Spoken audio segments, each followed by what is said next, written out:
ہم آپ کو ایک بہت ہی اہم خبر دیں گے جو کہ پاکستان میں سیاسی حکومت کے مستقبل سے تعلق رکھتی ہے، اور اس سے پہلے کہ ہم ڈیٹیل میں جائیں آپ سے ریکویسٹ کروں گا کہ چینل کو لائک اور سبسکرائب کر لیں اور بیل آئیکن کو بھی پریس کر دیں۔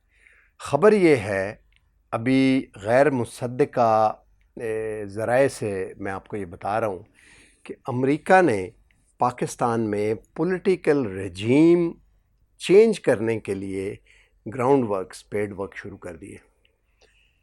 اس کا مطلب یہ ہے کہ جو نیگوشیٹ کر رہا ہے امریکہ پاکستان سے اڈے مانگنے والا، اور اڈے دینے سے انکار کرنے کے بعد اب ظاہر ہے پوری عوام کو پیچھے کھڑا کرنے کے لیے ہماری ایڈمنسٹریشن نے اور حکومت نے اور اسٹیبلشمنٹ نے اس ریکویسٹ کو ولیم برنز کے ساتھ جو ہو اس کو پبلک بھی کر دیا تاکہ عوام کی سپورٹ ہو، کیونکہ نیوکلیئر دھماکے بھی عوامی سپورٹ کے بغیر ممکن نہیں تھے، تو عوامی سپورٹ اس سے حاصل بھی ہوئی۔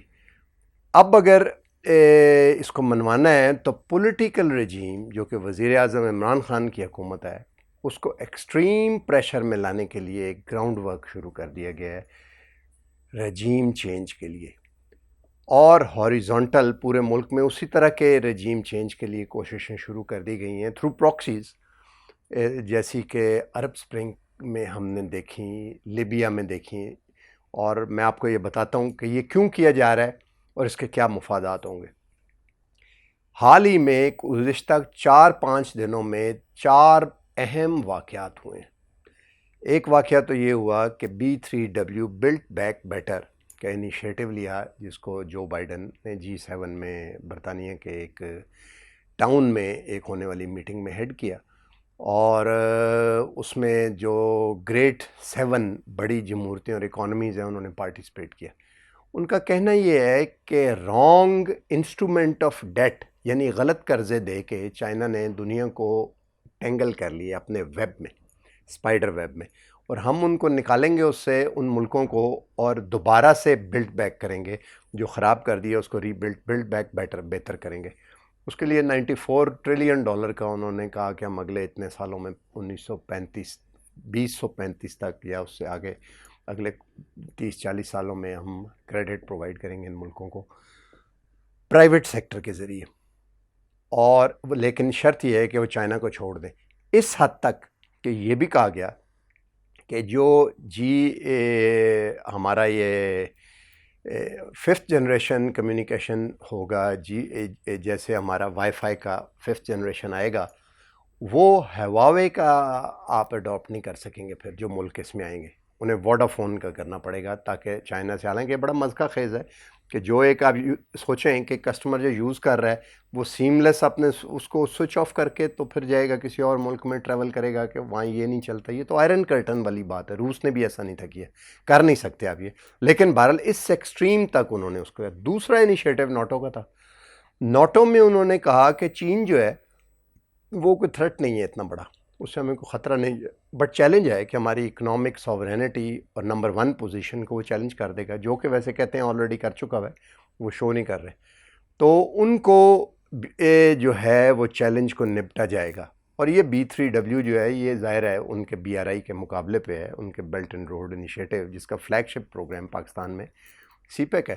ظاہر ہے کہ یہ BRI کیا ہے، یہ چائنا کا فیصلہ تھا کہ سمندر میں ڈائریکٹ آنے سے پہلے کوئی 1500-2000 کلومیٹر کا ایک روڈ کا بھی پیچ بنایا جائے، کوریڈور۔ اس طرح کے 6 کوریڈور بنا رہے ہیں پوری دنیا میں، جس کا فلیگ شپ پاکستان ہے۔ یہاں سے اگر آئیں تو وہ عربین سی میں آ جاتے ہیں اور پیسیفک اوشن کو سے میں جانے کی ضرورت ہی نہیں رہتی، پھر آپ انڈین اوشن کے ذریعے ڈائریکٹ سوئز کنال اور یورپ میں اور مڈل ایسٹ اور افریقہ ہر جگہ چلے جاتے ہیں۔ وہ والا بالکل یوز لیس ہو جاتا ہے، اور انرجی کی سپلائی بھی یہاں سے آ جاتی ہے ساری کی ساری۔ اس کے علاوہ یہ چیلنج، لیکن انہوں نے کہا کہ تھریٹ جو ہے وہ روس ہے۔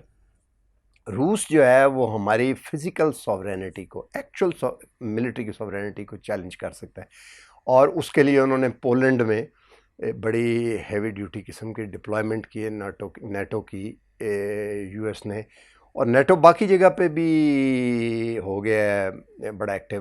یوکرین ظاہر ہے وہ پولینڈ سے آگے اگر، اور وہ یہ بلیک سی میں کریمیا میں انہوں نے ہے، انہوں نے سیریا میں اس کے جواب میں ایک دمشق میں روس نے بہت فیسلٹی ڈیولپ کی ہے، nuclear weapon, hypersonic missile and all. تو دوسرا واقعہ یہ ہے. تیسرا واقعہ جو ہے وہ ہے افغانستان کہ جانے کے بعد کیا ہوگا. اور جانے کے بعد ظاہر ہے اس کے بینیفیشری کون ہوں گے؟ چین اور روس. کیونکہ چین اور روس کی مدد سے ہی، چین کی اکنامک مدد، پیسہ، اور روس کے ہتھیار اور فزیکل سپورٹ جس سے طالبان نے، اس میں کوئی شک کی گنجائش ہی نہیں ہے کہ انہوں نے امریکہ کو اور باقیوں کو شکست دی ہے یہاں پہ. تو وہ بھی وہی ہے جو انہوں نے تھریٹ، روس کے ہتھیار تھریٹ اور چین چیلنج، کیونکہ وہ پیسہ پرووائڈ کرتا ہے. تو افغانستان میں پاکستان کا کیا ہوگا؟ اس کے لیے انہوں نے اڈے مانگے ہیں اور چوتھے اڈے دینے سے بھی انکار ہو گیا. اب اگر یہ پاکستان نہیں کرتا تو U S would be in a difficult condition. Tayyip Erdogan نے کہا کہ ہم ایئرپورٹ کو، جو رستے ہیں کابل کے سارے باہر، یا وہ طالبان ہیں یا وہ خطرناک ہیں، دور دراز ہیں، ایئر کا رستہ کابل ایئرپورٹ کا ہے، تو وہ طیب اردگان نے کہا کہ امریکہ ہماری مدد کرے تو تب. لیکن امریکہ باہر، ہنگری ہوگا اس میں اور پاکستان اس کے اندر شامل ہوگا اور ہم ہوں گے، وہ بھی ایک طرح سے آسٹرسائز ہو جاتا ہے. تو رجیم چینج کرنے کے لیے گراؤنڈ پہ کوشش جو ہے وہ سپیڈ ورک شروع کر دی گئی. اب کیا ہو رہا ہے؟ سندھ میں ہم نے دو چیزیں دیکھی، ڈاکوؤں والی اور بیریئر ٹاؤن پہ، اور دونوں جگہ پہ سندھو دیس کا کسی نہ کسی طرح سے بات لی گئی. اب ہم نے بجٹ پہ دیکھا ہے، بجٹ تو اور چیز ہے. صوبوں کو 57% سے زیادہ NFC ایوارڈ کے ذریعے پیسے دے دیے گئے.